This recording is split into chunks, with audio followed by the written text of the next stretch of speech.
Welcome to Synagogues of Georgia Part 2. In this episode, we look at several Jewish houses of worship in Atlanta.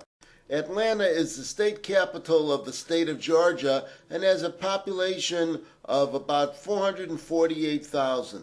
Being a large metropolitan area, there are several Jewish houses of worship. In this episode, we check out 8 of them. Our first stop is Congregation Ahavat Achim, which in English roughly translates to brotherly love. Neil Sandler has been its senior rabbi since 2004. Lawrence Rosenthal is his assistant. This conservative-affiliated synagogue has services twice a day, every day of the week.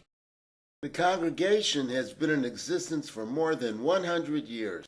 Our next synagogue, we're not sure if it even exists anymore or where it's located. It's possibly at this site, and it's called Congregation Anshe Chesed. It's an Orthodox synagogue. We believe that at one time a Rabbi Moshe Parnas was its spiritual leader, and in 2002 it was embroiled in a lawsuit that went all the way to the Supreme Court of the state of Georgia. It had to do with the right to establish a synagogue in a residential area. A zoning board subcommittee was in favor of allowing the synagogue to establish its presence, but the committee of a whole was against it. Part of the issue involved was on the east side of the street where the synagogue was to be located. As it extended out, there was a mix of both residences and commercial property, but on the west side there wasn't. We would love to hear from those who have more information about the continued existence of this congregation. Our next stop is the largest Orthodox shul in this area, Beth Jacob. The main rabbi is Ilan D. Feldman. He has been so since 1991.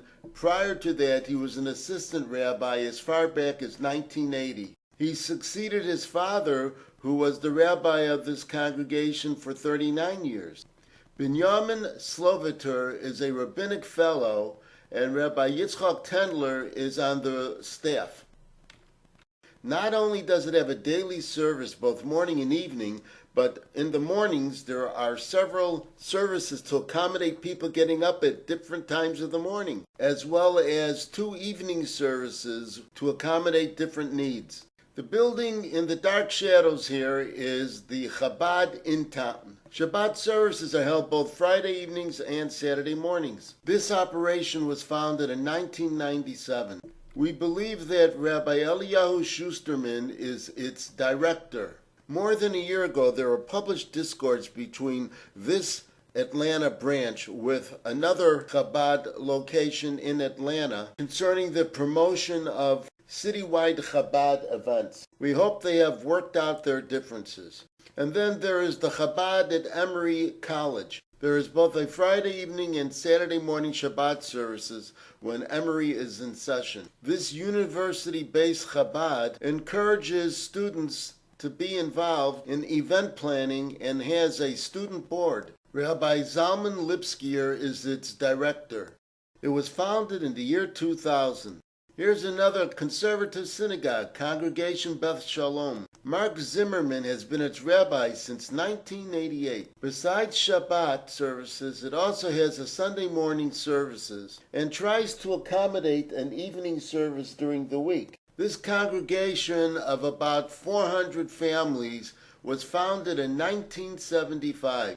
Okay, so we mentioned that there was another main Chabad organization in Atlanta, and this is it, Congregation Beth Tefillah. Rabbi Yossi Nu has been its spiritual leader since 1984.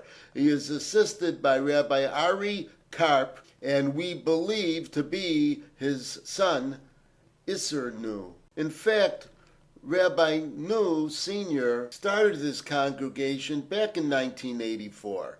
It moved to this location in 1988. Additions and enhancements have been made over the years, the most recent being back in 1998. Our final stop on this tour is Congregation Sharei Shamayim. It calls itself a traditional synagogue, and one has to wonder how it gets to its building and parking lot. Mark Hillel Kunis is rabbi. By the way, the building was once CBS Atlanta. which is why you may also find large satellite dishes somewhat camouflaging the building. It moved into this area in 2002 and has about 120 member families. It is in the process of building a new synagogue building at another location. We believe it has services only on Shabbat and not during the week. There is another episode of the remaining Jewish houses of worship in Atlanta coming up. So, bye for now and see you real soon.